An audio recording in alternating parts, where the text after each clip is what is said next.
This is Will Montgomery, former Washington Redskins center. Yo, what's good, folks?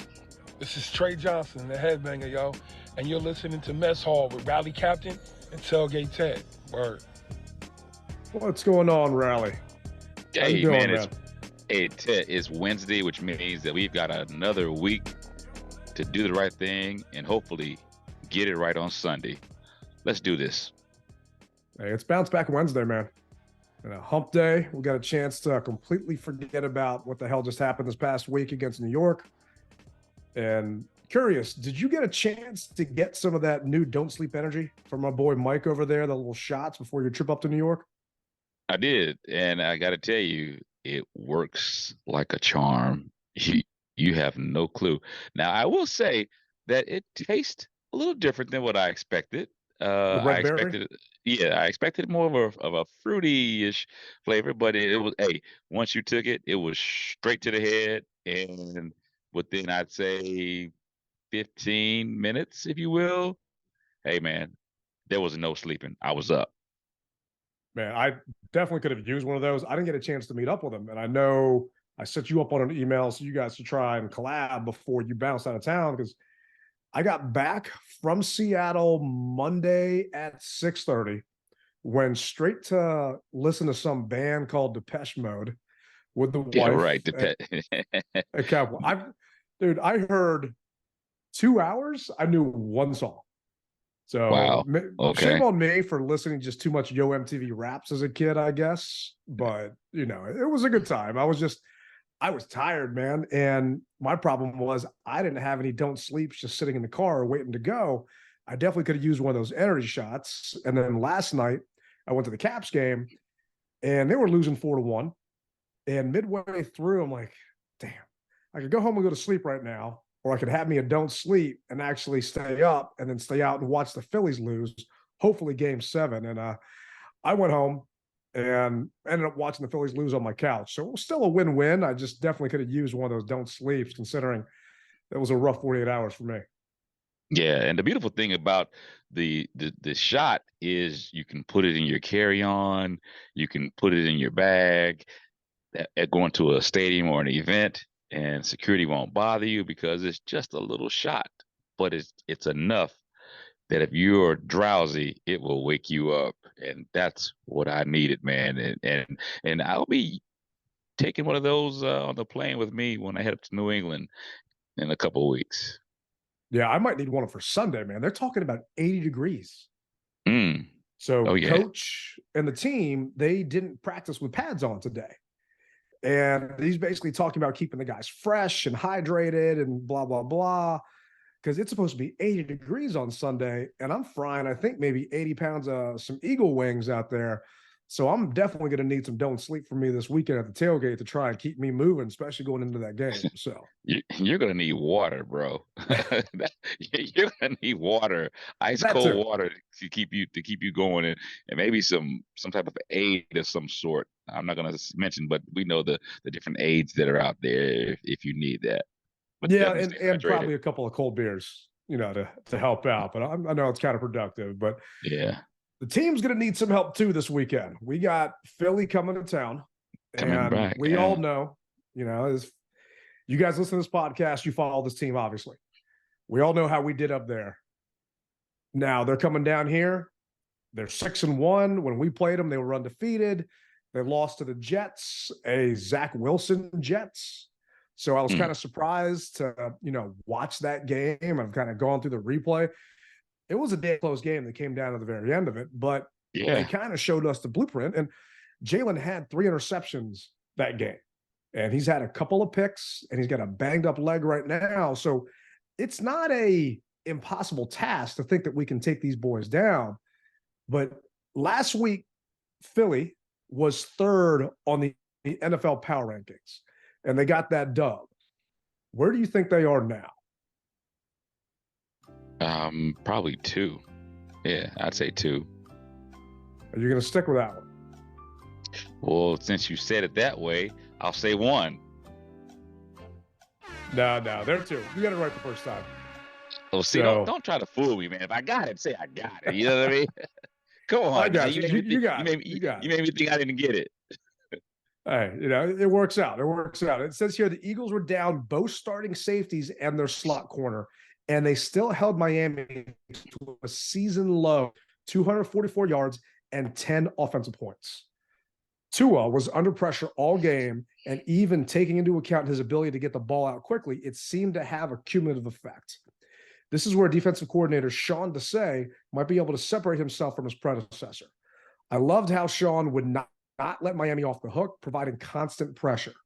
And while the offense might not quite be operating at the same level as it was last season, the Jalen Hurts A.J. Brown connection has arguably never been more potent. They've now combined for 701 yards over Brown's past 5 games. The Eagles also won every big fourth down on Sunday. That's my kind of team. And now Philly's getting Kevin Byrd. Watch out, folks. Or Kevin Byard, whoever the hell that guy is. Safety, right? I think so. Yeah. And I'm guessing they made a move there. But the Eagles are banged up. They're coming here into our neck of the woods. The game is sold out. And I hate to say it, I think it's sold out because it's all the Eagles fans coming down from Philly. Just being realistic. It was sold out after we lost to I want to say the Bears. They announced it. Or it might have been right after that. But they announced a sellout after one of our losses. And fans typically don't buy tickets after your team gets its ass whooped on Thursday Night Football. So usually the opposing team is the one that's gobbling all those things up. Oh, yeah. Normally what happens is ticket prices go down, opposing fans shop them right on up. And I don't blame them.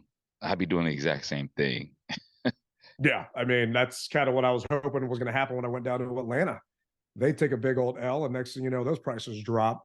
But then I got worried that Heineke was going to get put in, and then all the Heineke hive were going to want to go down there and then skyrocket those prices back up. But I'm a little, I don't want to say worried. We've kind of been used to the Philly fans flooding our stadium and just kind of taking over. I'm just not looking forward to it as much as I would have been because I know what the narrative is going to be. Philly's coming down here. I guess the only saving grace is their baseball team is done for the year. So I don't got to hear about Bryce Harper and Trey Turner and all of the old Washington Nationals players going to the World Series again. But, man, it would be nice if we just got a chance to shut those Bamas up on Sunday and these Commanders did what we hope they can do and send all those Philly fans crying back up 95, realizing their team ain't as good as they thought they were. And, yes, Rocky isn't real. Yeah, well, us people who live down here know that Rocky isn't real, but for them up there, they believe that he's a glorious figure. But I got to tell you, it would be nice to give them that feeling that we had coming back from Philadelphia a couple weeks ago, albeit it wasn't necessarily, we knew we took an L, but it didn't feel like an L. But I'm hoping that we reverse things and just make their L feel like an L. You know what I mean? Oh, yeah, I hear you. I mean, do you think it's an advantage that we just played them, a month and some change ago? Definitely. I think it's an advantage. I think that we know their tendencies. I mean, we just saw them on the national stage against Miami, basically. And here it is. All we need to do is just put our pieces of the puzzle together. We can't worry about them. We know what they're going to do. But do they know what we're going to do? And I'm hoping that a great week from EB, Coach Rivera, Sam, we can pull this thing out. I'm hoping so too. And I agree with you. I do feel that it's an advantage because how much could they potentially change between the last time you played them and this time? And you've got some film on them on what they were doing, and you don't have as many games in between to have to watch. But this is actually what Rivera had to say about playing them just a little bit ago. Ron, the fact that you guys just saw the Eagles about a month ago, is there, I don't want to say an advantage, but the familiarity with them that you just played them, how do you approach that? Well, I mean, there really is no advantage just because they have, for them it's the same thing. They just played us. But I think the thing that, we look at more so than anything else is what have they done differently in those last few games compared to what it was like when we did play them. And that's what we're trying to, see. Now we're looking, very hard at those things, looking at, the numbers. We're looking at the scouting reports and obviously, paying a lot of attention to stuff that we see on tape. So between then and now, I mean, Jalen has looked human. He hasn't looked like the Jalen Hurts that we're kind of used to seeing. And obviously their offense isn't clicking on all cylinders right now, but they're still winning games, and more so because of how the defense is playing. And I've got their defense in fantasy, so I appreciate how they've been helping me out. I kind of wish that they would suck and it make me feel a little less dirty when I win on the week. But I don't agree with Coach. I feel that it is a little bit of a help. And yeah, they are also going to get a chance to see us. But I guess the good news is we've been consistently inconsistent. So, which Commanders team are they going to prep for? The one that fought them tooth and nail, or the one that didn't do too well in the first half against the Giants? Who knows what to expect kind of from that standpoint. Well, I think that the Dolphins, I use this term regularly, I think they tenderize them, the way that Buffalo tenderized us for Chicago. Or I'm sorry, that the Eagles tenderized us for Chicago. A lot of people, I really don't think that they take it full advantage of the fact that, hey, it was a hard-fought game. And anytime you have a hard-fought game and you got to come in that next week, it's difficult. So I think that's going to be to our advantage. Not saying that our guys didn't play a hard-fought game last week, but I just feel as though we have a little bit more advantage. And now, more than ever, our backs are up against the corner. And so because of that, we're going to come out fighting harder, I believe, than had we beat last week's opponents. Yeah, the teams that we lost to, the worst losses, the Bears, they were desperate. They hadn't won in almost a year. The Giants were desperate. And really right now, we are desperate. Yeah. We're 3-4.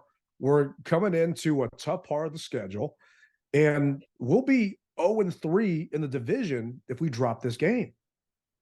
It's pretty tough to make the playoffs if you're that far down in your division.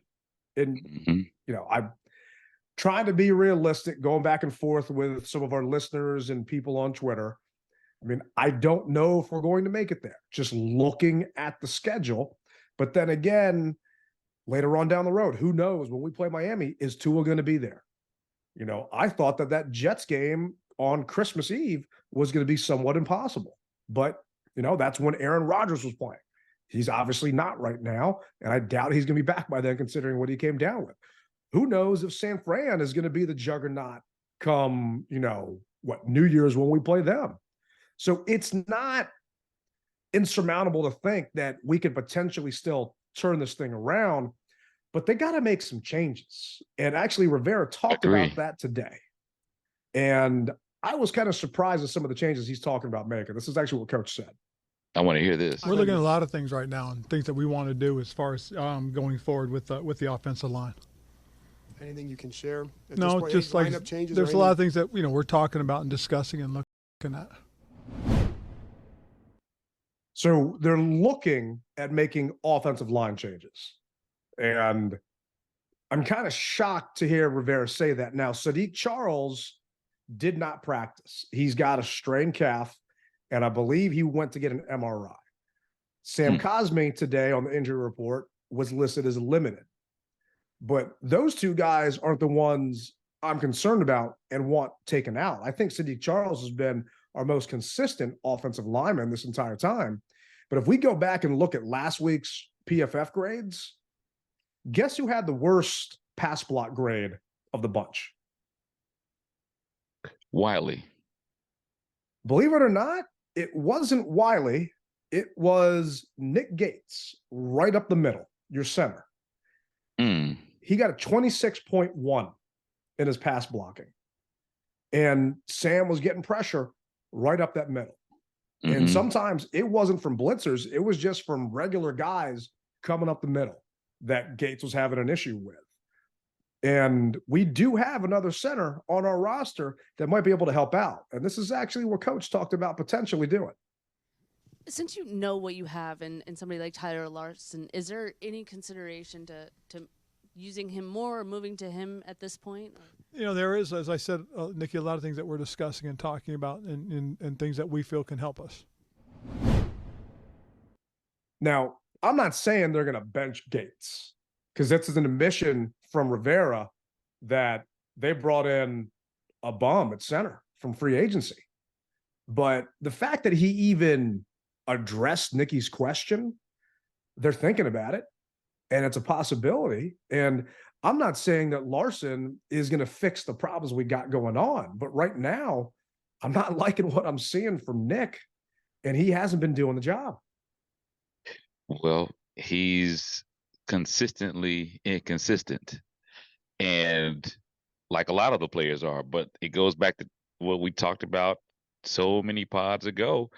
I feel as though we have the pieces, but our pieces aren't being utilized properly. And because of that, we get this hodgepodge of things that are going on, and it hurts us. We've got a 53 man roster for a reason. And we've got to be able to continually make these pieces fit, or not force them to fit, but make them fit. And if you're looking at doing that, I have no problem with it whatsoever. I've always said that. I'm even to the point where I feel as though even with Sam, because I've gone back and I'm looking at a couple of the replays that when we played these teams, and at some point in time, if the quarterback isn't seeing something, then he needs to, and he's hampering the team. It might be time to make a change. I'm not saying bench the kid forever, but it may be time to make a change, because there are times when he is the reason why he's getting sacked. Oh yeah. He is that reason. And so because of it, there was one time where I saw where obviously they were bringing pressure, but the slant was wide open. If he would have taken the 2-step drop, he was already in a shotgun, and he took almost a 4 to 5 step drop. Had he taken that 2-step drop and delivered on the slant, it was there. There are a lot of, now granted, once again, I always have to say this, I never played quarterback. I've never even come close to it. But it just seems as though when I look at other teams come up with a hot route, they make it happen. So what is he not seeing, or is the protection not being called correctly, or something? There's a miss somewhere, and anytime that you continue to miss that way, the team's going to start looking down on you. They just are, and they're human. And as Jonathan Allen said, he hates it. He's sick of it. 7 years of it. So if Brissett can come in and do a little bit better, I'm all for whoever can do better. That's what I'm about right now, because we've still got 10 games to go. We still are in the thick of the season. And if Brissett can make that call a second faster or half a second faster and get the ball out, I'm for that. I really am. I hear. And Linnell and Doc Walker were on for B. Mitch and Finley yesterday, and they were asking people that same question. And Doc has basically said, maybe put Brissett in at that point. For me, I'm looking at it differently. Okay. And Rivera is gone after this year, right? Mm-hmm. This coaching staff, for the most part, is most likely gone after this year. All of them, Bieniemy included. Yeah. Mm-hmm. So, with that said, Rivera is a 500 head coach. Let's just go by averages. Everyone likes to talk analytics now. Well, that's just his track record. He has made the playoffs. He had 3 winning seasons, right? So realistically, did we think 2023 was going to be the year that the Commanders were going to make a deep run in the playoffs? Realistically, no. I didn't think that was going to be possible, considering we got a new offensive coordinator and we got a 5th-round draft pick starting a quarterback that's learning a brand new system. Could it happen? Yes, if the defense was good. That's where we all basically drew a line of sand. If the defense can play like they did last year, then we got a chance of actually doing something. Problem is, the defense is playing worse than it did last year, and the offense is also worse than they were last year. So can they do something in 10 games? Yes. I'm not saying it's not possible, But being realistic, do I think we can actually make a playoff push in 10 games? No. And what does putting Jacoby Brissett in do for us? To me, Brissett was on a 1-year deal. That's why I'm happy about his deal, because when the new staff comes in here, then they can bring in whatever quarterback they want. But if Sam potentially is the quarterback of the future, then instead of having to draft a new quarterback, and if he shows this in the next 10 games, then they can actually maybe draft a lineman. I'm seeing this stat all over the place about the 2019 draft when we took Jamin Davis, and how we should, I don't think it was 19, it was maybe 20, regardless. Christian Darrisaw is one of the top offensive tackles in the NFL right now. And he got taken at 23 by the Vikings. Well, we took Jamin Davis at 19. Thank you, Ron Rivera. We needed offensive linemen, and he dismantled our offensive line, and he took a linebacker at a position that they don't feel is even the strength of a team anymore, because they've devalued linebacker. So I need to see personally if Sam is 100% it or not, because Jacoby, to me, doesn't help us any bit, because he's not fixing our defensive problems, and he's not really going to show us what we need to see on offense from that standpoint, because we know what Jacoby is. He's a journeyman quarterback. He's not going to be the future here. We've only got 8 games with Sam. I don't know 100% if he is or is not it, and I think we just need a little bit more time. But for the fans that feel the way you do, I can't fault you, because losing sucks. This hurts, and it's a pain in the ass every week, and it's embarrassing. But thinking of the long game plan, which we've all been playing for a long time now. Too long. Too long. But just being realistic about it, it's going to reset all over again once we get a new staff here. It is. So I'd rather reset 100% knowing that that kid just ain't it. Knowing that Sam just isn't what it's supposed to be. And guess what? It's a 5th round pick. Fine. I don't care. It's a 5th round pick. But what does Brissett do if he gives me 5 more wins? To me, that's nothing. Okay. It's 5 more wins for the fans that have to pay their hard-earned money to come see an inferior product. It's 5 more wins to be able to hang your hat on something for the guys in the locker room. I mean, now if you want them to come out and, it's a circular aspect of things. You want them to come out and say, okay, I mean, I know that they got pride, but they're human as well. And it goes back to the whole Heineke and Carson aspect of things. When Carson was in, body language was, the shoulders were slumped. I'm starting to see that with Sam. And I'm not saying that you need to just bench him altogether, but hey, give him a game. Let the kid reset, because obviously he's getting rocked. Oh yeah. That's all I'm saying. Shell shocked. I mean, he was seeing ghosts in that Giants game. And because of that, you want to see what the kid has. Well, I mean, he's got a phobia at this point, I think. Not a phobia, but he's got a fear. I would have a fear. I took plenty of pictures, and I saw those linemen coming at him, and I don't know how he did it. I don't know how he did it. So what I'm saying is, and obviously at some point in time, you got to think about the other 52 men on the field. I know that he may not be there next year, or the coaches, the staff, everybody may not be there, but you've still got a fan base, and you still got a locker room that you need to keep together. And you know as well as I do that if that's out of the way, and you're going to get fired, if Rivera continues to lose, he's going to get fired anyway. He's gone. He's not sticking around. I hear let somebody else get some of that. You paid him for a reason, Brissett, for a reason. I forgot what his total was that he's getting paid. $7 million. Yeah, $7 million. It's journeyman quarterback money.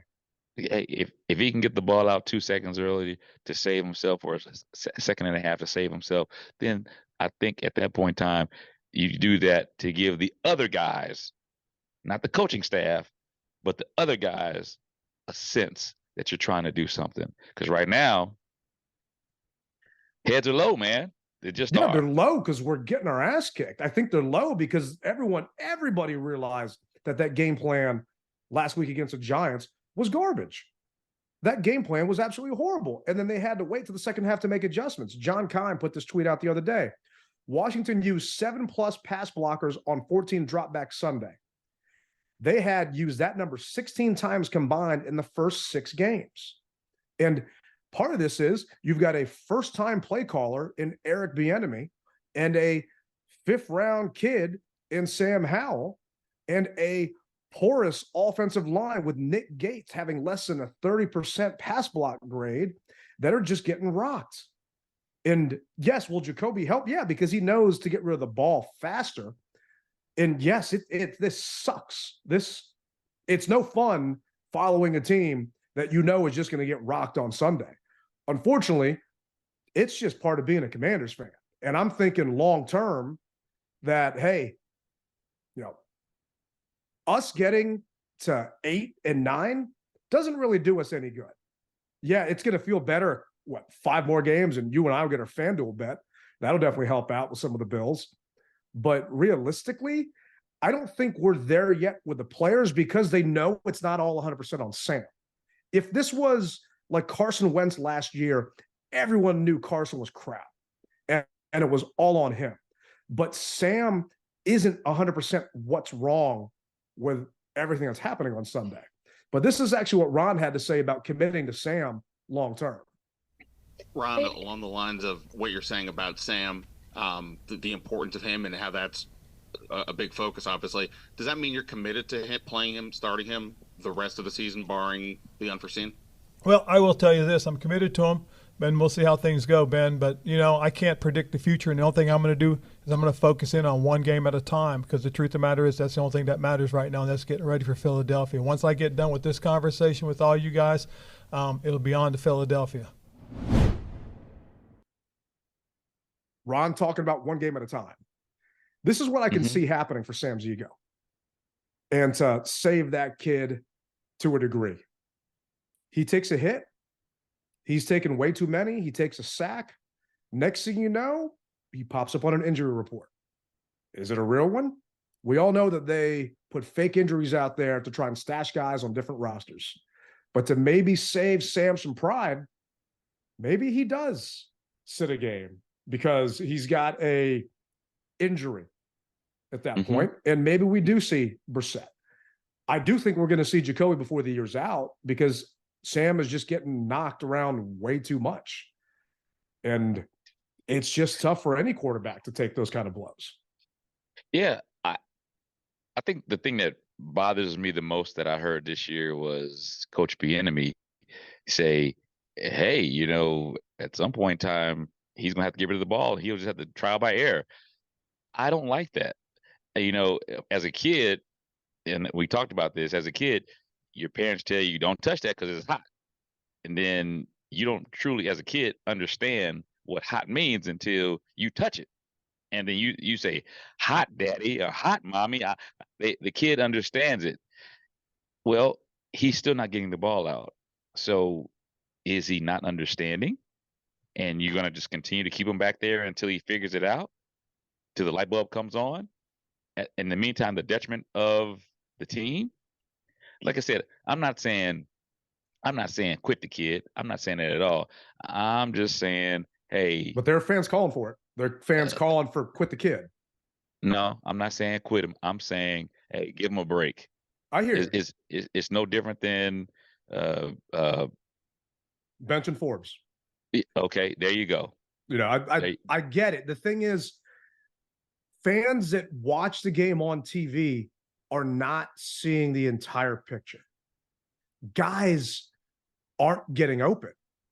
You had spacing issues that we talked about that Terry let the cat out the bag during a press conference, and you got pissed off at Terry for airing that dirty laundry, talking about how receivers aren't getting proper spacing. It's not just Sam learning a new offense. You've also got these receivers learning a new offense. It's guys not being where they're supposed to be on routes. Some guys aren't getting open. And there are times when they are open and Sam's not hitting them because he's not sure where the pressure's coming from. What drives me crazy every week is Sam saying they're not showing us anything we haven't seen before. Because to me, if I'm a defensive coordinator and I hear you your second year quarterback saying, oh, you haven't seen? Oh, you think you've seen this before? Well, guess what? I'm going to scheme this up. I'm going to scheme that up. And you're going to look lost, just like he did this past Sunday. And the NFL Power Rankings talking about the Eagles defensive coordinator now crafting up all these other blitzes. Guess what's going to happen this week? All this stuff that Sam probably hadn't seen before. And Bieniemy talks about it, how he's cutting the kid some slack, because if he's seeing it, he's probably seeing it for the first time. Well, not according to Sam in those press conferences, that they didn't surprise us. We knew what was coming. We just didn't execute. I'm sorry to say that's a bunch of crap. You didn't know what was coming. You had no idea what was coming. And next thing you know, you got punched in the mouth. And it's taken too long for them to adjust. But there are times where he's holding it. There are things called coverage sacks. And I know you are seeing them in your end zone view. It's just fans aren't seeing this on the TV coverage, and guys aren't there. I'd say your first 4 sacks this past week against the Giants, those weren't cover sacks. Those were offensive line issues where stunts were happening, guys coming up the middle, and your team just getting demolished right up front. And part of that maybe because you lost, Sadiq Charles.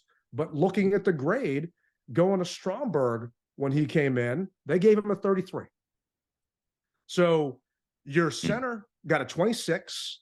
Your left guard got a 33.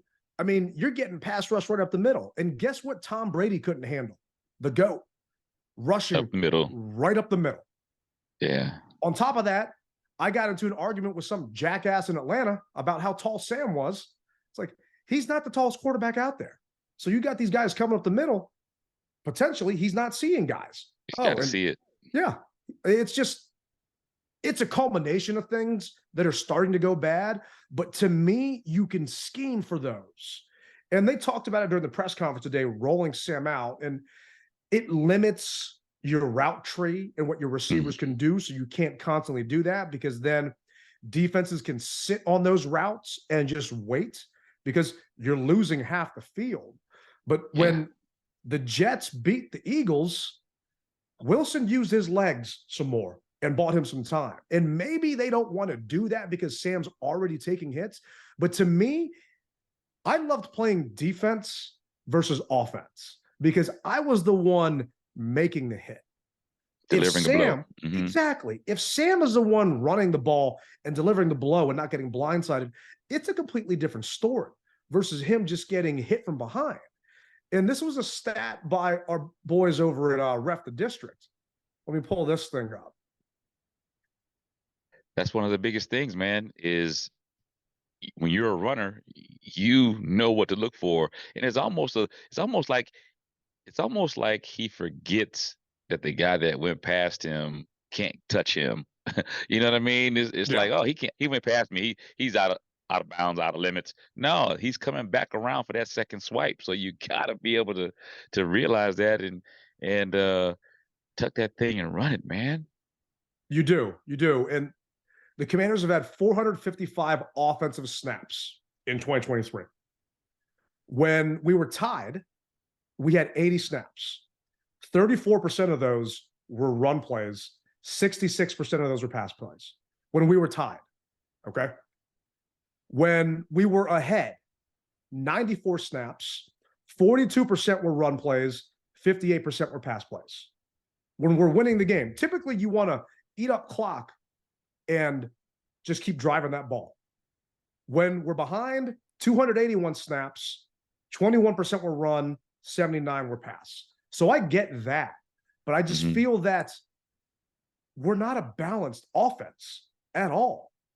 So if I know that you guys are going to pass the ball for the most part, I'm going to pin my ears back if I'm a defensive line and come after you. And okay, every once in a while, I might run right past that running back, but odds are, considering just talking analytics again and numbers, all Eric Bieniemy likes to do is pass the damn ball.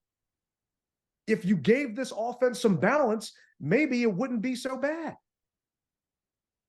It goes back to what we said. They don't have an identity. And that's an issue. You have to develop an identity and then work on what you do best.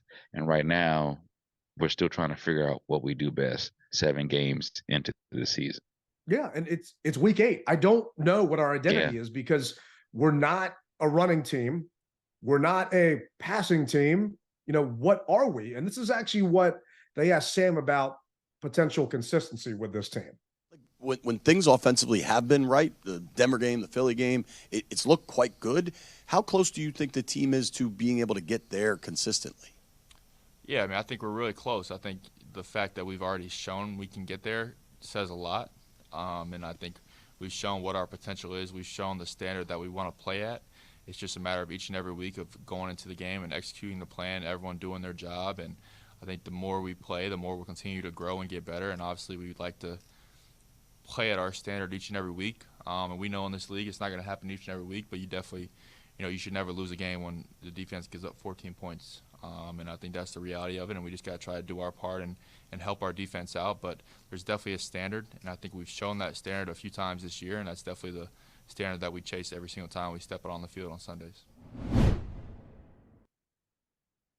I'm just dumbfounded that Eric Bieniemy, a former running back, just doesn't like to run the ball. He doesn't want to give Brian Robinson a chance, Chris Rodriguez a chance. And we've all watched B-Rob. The more carries he gets, the more he gets rolling. And I don't feel that he's getting the chance to really be utilized well. I just feel that he's just in such a pass-happy offense that we're doing our team a disservice. Same thing with the offensive line. Same thing with Sam at that point. And we're not getting a chance to keep defenses guessing. We just letting them say, hey, guess what? It's 2nd and 2. We're probably going to throw the ball because analytics say you think I'm going to pass, and we're outthinking things. And that's just, it's frustrating, man. It really is. Well, when you don't have faith in guys to get that 1 yard or 2 yards, you have to figure something else out. I think that there's many ways that you can scheme up a play to get 2 yards, but that's me once again. It's just rally captain. And when you see other teams do it, you're like, why can't we do that? What's holding us back from being able to do that? And it's difficult to watch. So they obviously know something that we don't, or they see something that we don't, and that's why they're doing what they're doing. Maybe have some faith and really talk to these guys and say, we're going to run the ball this week, guys. I need you to be on your man. I need you to get down to it. Maybe that might help. And then, like you said, sprinkling that pass. But typically, though, Ted, our run game is meh too. Not to say that it can't get going, but it does. When you need that run play, a lot of times it doesn't happen, man. It just doesn't happen. Almost like when we had who was that? Our kicker last year was Joey Sly, and we did not want to doggone try a field goal attempt. Do you remember that last year? Oh, yeah. Because we knew remember. that the kicking game was inept, and they tried everything else in their power to try to get the first down versus on 4th down instead of trying to kick a field goal. So that's where I feel we are, and we just gotta do what needs to be done and short things up the best way we possibly can, and show these guys that it can be done, because the fan base is clamoring for it. We are dying to see it, and the other teams are saying, we dare you to try it. That's how bad it is. Yeah, they definitely do, because the thing is, we're running at a shotgun and we need 1 yard, right? We're running at a shotgun. We need 2 yards. It's 1st and goal. And we're running B-Rob out of shotgun with no lead blocker, no one there. And I get that the NFL has changed, but to a certain degree, that your front guys aren't getting that push up front, then bring in someone else. You're putting Logan Thomas in motion to be your lead blocker? No, I'm sorry. He's not blocking anybody. He's not scaring anybody. You got to give your guys a chance to actually do what they need to do and put them in better situations. When you're calling these run plays out of shotgun, when the team you're going up against is already pinning their ears back and coming after you, I don't feel that he's actually getting a fair shot. that B-Rob's actually really getting a chance. And he had 8 carries for 23 yards against the Giants. We were down by 2 scores, right? Mm-hmm. He had 10 carries for 31 yards against the Falcons in a win. 6 carries for 10 yards against the Bears. Okay, we got our ass kicked. It was 40-20. I get it. You got to throw the ball. That Eagles game, we were in it till the very end. 14 carries for 45 yards. You know, it's just, there's a lot of inconsistency with who he's putting inside there. And don't tell me that it's because Antonio Gibson's taking his carries. We're just not calling the plays in general. And that's where some of this frustration is. And this is actually Scott Abraham asking Ron about some of this fan frustration. And kind of along those lines, you know, with the frustration theme, fans are frustrated as well. And, you know, some today are kind of questioning the vision and the plan of this team over these last 4 years with this loss from the Giants. I guess my question is, do you understand that perspective from the fans? And secondly, what makes you believe things will go differently over these next couple of months compared to some of the results you've had the last 4 years? Well, I think the biggest thing, Scott, more than anything else, I think we have found a young quarterback that gives us an opportunity. You know, we were in that game yesterday who had every chance to win.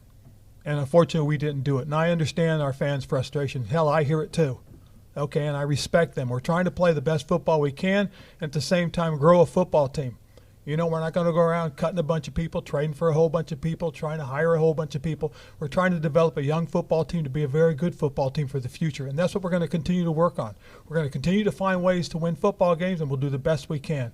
We'll show up, we'll work very hard, we'll do everything we can, and we'll continue to be committed to try and put a good product on the football field and give our fans something to cheer about. But we understand their frustration, believe me, because there's a lot of us that are frustrated here because we're working our butts off. Do you believe Ron? I believe he believes himself. Yeah. That's what I believe. And here's the thing. He's not lying. I do believe that they are working their butts off. We know we have a young quarterback. We know all those things that he said. The fan base is frustrated. The question is, what are you doing to change things? We understand everything that he said, but just because you have those things doesn't mean it has to stay that way. It just doesn't. We all want to be able to grow, but what comes with growing is, once again, changing things up a little bit, changing the pieces of the puzzle. And it's not a matter of them looking bad. Well, I drafted this guy and I don't want to. If he's getting beat like a drum, then put somebody else in. We've seen him do it. We keep harping on Forbes. He just have to be the one who's there. But Forbes was out. Will he be back in this game? We don't know. But his playing time last week was limited. But he still played. So it can be done. I don't know. Hey, so-and-so, get in there and bring that other guy out. And yeah, that guy who you take out is going to be shocked and surprised that he's coming out. But guess what it may do? It may make him say, oh, damn, I got pulled out. That may make him upset to the point where he wants to get back in there and say, nah, man, you're not taking my job. And sometimes it takes that type of mix-up to get the ball rolling. Like I said, I'm not saying bench on anybody. I'm just saying, hey, if you need be, pull them out. Put somebody else in and let them know that this guy's in now. I agree with you, but I am saying bench somebody. That'll make me upset. I mean, Forbes got 5 snaps last week. Right, 5. That's it.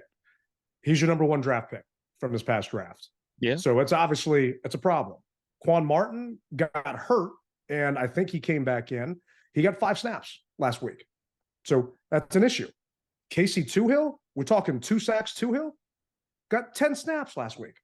He had 2 sacks the week prior against the Falcons.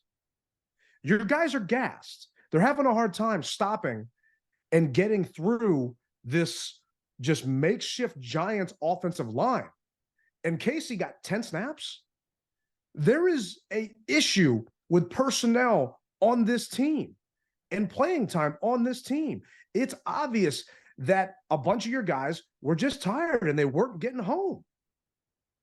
And some other guys you have are fresh and you're not giving them reps.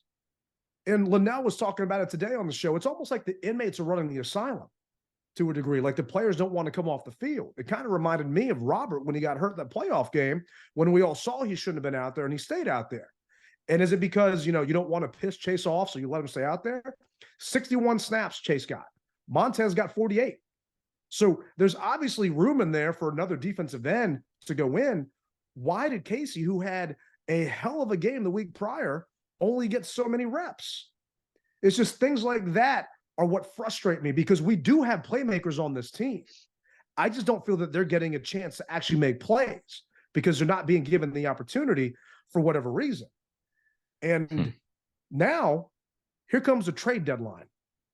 Everyone's talking about it. Do you, Rally Captain, want this regime to be responsible for any trades, considering how they've handled personnel so far? So it's a two-sided question. And the first thing is, do I have the faith that they'll make the right call? At this point, I'm not sure I do, because the people who we have right now are the people that they have said are a number one guys. And those number one guys aren't making it happen. The flip side of that is, Ted, I've always told you, and the listeners, I've told you guys, I'm willing to try to roll the dice and put pieces in place. That's what I'm willing to do. I'm willing to try to do what Philadelphia did and bring in somebody to help them. I'm willing to do what other teams are doing to try to do something to help, because that may be the spark that you need. I was listening to Linnell as well, and I heard him say that the best offseason acquisition that the Commanders have was Jamison Crowder. Yeah. Sad as that is, yeah. And that's terrible. That's terrible. So, like I said, it's two-sided. I will always try to roll the dice and see what I can get to make the team better, because that's just me. But then, like you said, who are you going to entrust to do that? So to get that player, it's difficult, man. What about you? It is. And Nikki Javala put this tweet out here 5 hours ago. It says, one team has made a trade offer to the Commanders for defensive end Montez Sweat, but none so far have offered for defensive end Chase Young. Per source, unclear of the terms of the offer for Sweat. And Ron, the only way he keeps his job is if we make a playoff push. So that's also why I'm kind of shocked that they're not putting Jacoby in, because Jacoby potentially gives you a better chance to win. Now, he didn't get any reps with the ones. He got 1 day's worth of one drill's reps with the ones during training camp. During the actual season, we've talked about it before, your backup quarterback isn't getting reps with the ones. He's running scout team, he's doing other stuff. So it is shocking to me that Rivera, knowing he has to win to survive, he has to win for his future, has not put Jacoby in. If he were to go ahead. I was going to say, it could be like Frank Sinatra and say, F it, I'm doing it my way. I'm going out in. I know I'm a lame duck coach. I'm going to go out the way I want to go out. Do you think he really wants to go out with Sam, your legacy being the coach that broke the sack record by like 40 other sacks? I mean, I hear you. We've talked about this before. You cannot put logic to Ron Rivera's thinking. He does not coach logically, in my personal opinion. There is nothing about it. But for that being said, that's why I don't want them to potentially make any trades that could hurt the franchise more down the road.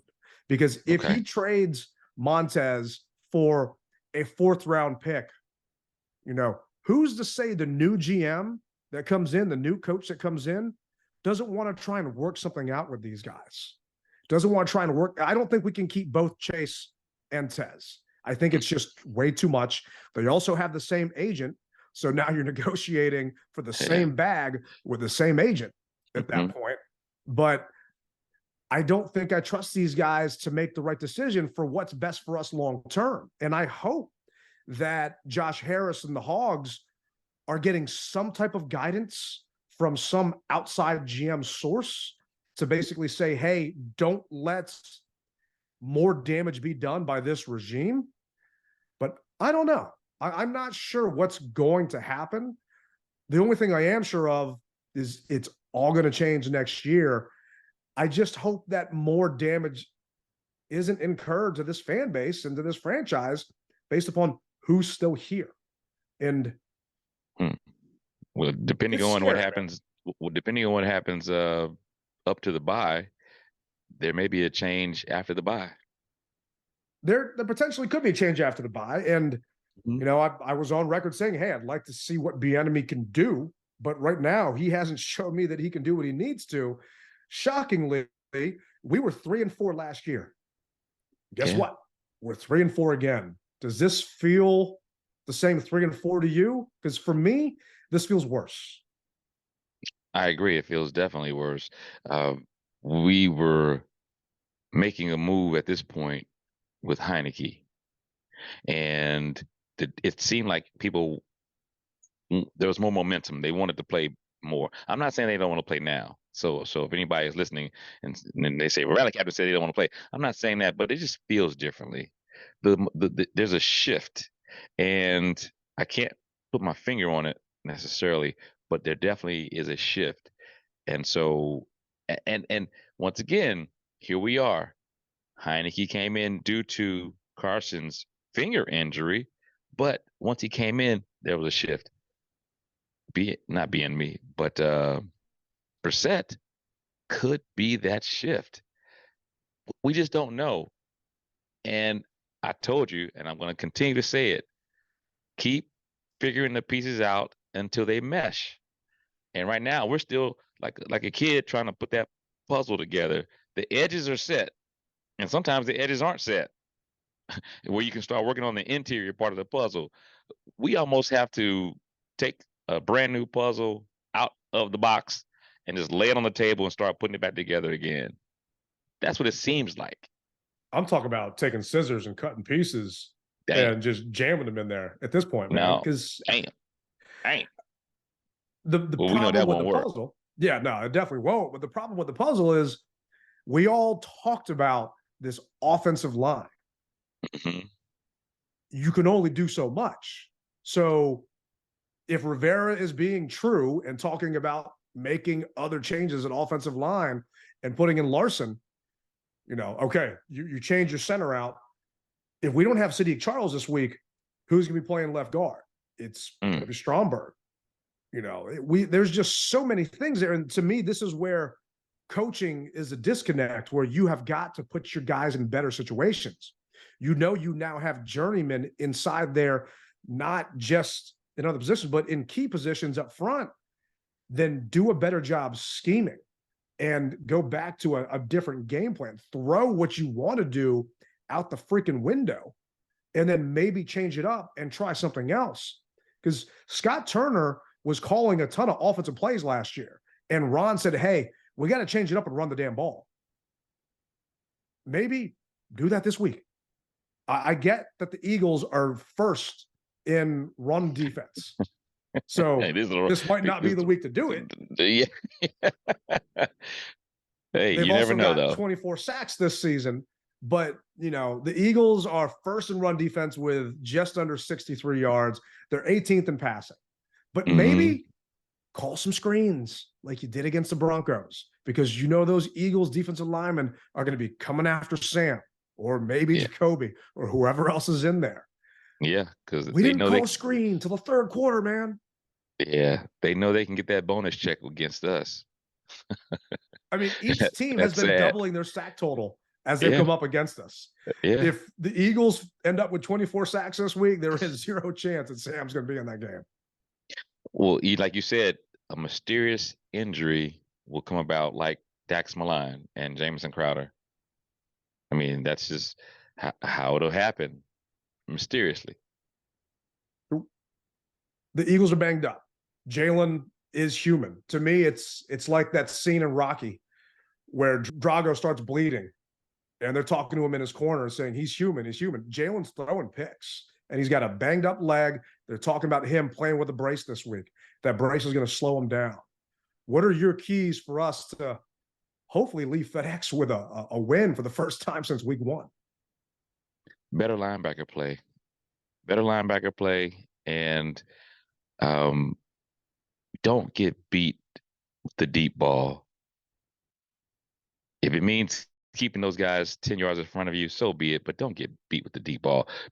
We've been in these games except for big plays, and big plays have taken us out of the game. So if better linebacker play, and I wonder is Barton going to be okay, or what's going on with him? I haven't heard the injury report comes out tomorrow. Correct? Well, no, it's out today, and he did not practice. It's a high ankle sprain. He got an MRI. We don't know what the results of the MRI are, but I don't look for him to be back, but he'll be back. No, and it's just with a high ankle sprain, going against a running back like Swift, being able to break his ankles at any point in time, to me, he's more of a liability. So which Jamin Davis are we going to see? Are we going to see the Jamin Davis that got burned by Saquon Barkley in the flat? Or is it going to be the Jamin Davis that picked that ball off against Bijan when he was covered?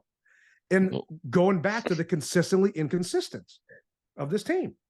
I just don't know which Commanders team is going to show up. I frankly think that I'm the jinx because every time I pick us to win, we lose.